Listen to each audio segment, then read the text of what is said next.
Assalamualaikum, hai korang.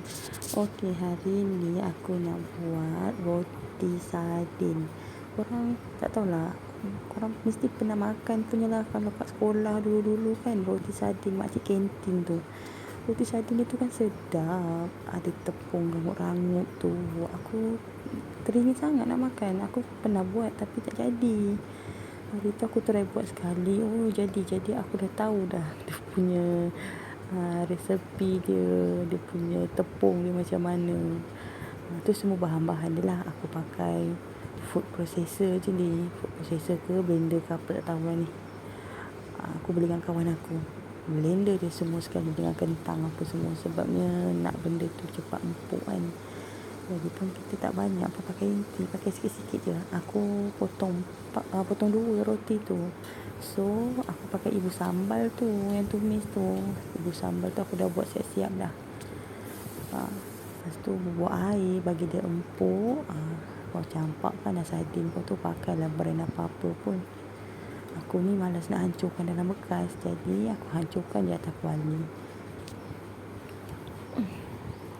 Okey, tu dia bahan-bahan untuk buat, untuk celup celup roti nanti. Aku pakai cup IKEA tu, penyukat dia tu kan. Sekejap lagi aku tunjuk kat korang. Tu dia. Aku pakai tu lah, yang paling besar sekali 100 ml. So dah siap dah bahan-bahan. Pakailah roti apa-apa pun yang korang suka. Roti tu kerat 2, penyek-penyek kerat 2. Macam gitu. Bubuh lah inti. Aku sebab nak makan sikit-sikit, nak makan kecil-kecil kan. Tak nak, kalau korang nak makan yang besar-besar tak payahlah potong. Lenyek-lenyek letak inti. Lepas tu korang celup je lah. Dia macam tu.